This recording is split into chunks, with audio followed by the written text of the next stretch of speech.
Hello friends, कसे आहात सगळे? चला तर मग आज काहीतरी स्पेशल डिश बनवूया.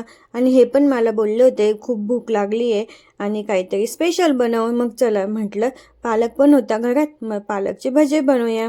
ओवा कुटायला घेतला. ओवा जर कुटून टाकला भज्यांमध्ये तर खूप छान टेस्ट येते आणि वास पण खूप छान येतो भज्यांचा.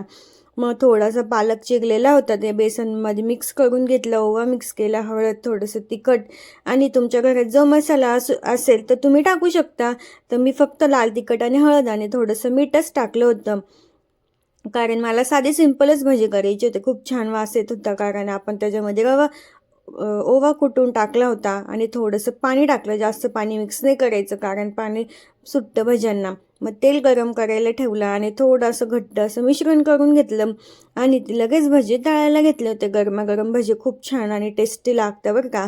आणि ही रेसिपी तुम्हाला आवडली असेल तर मला नक्की कमेंट करून सांगा आणि माझ्या चॅनलला सबस्क्राईब करा. असा होता माझा दिवस. तुम्हाला कसं वाटलं मला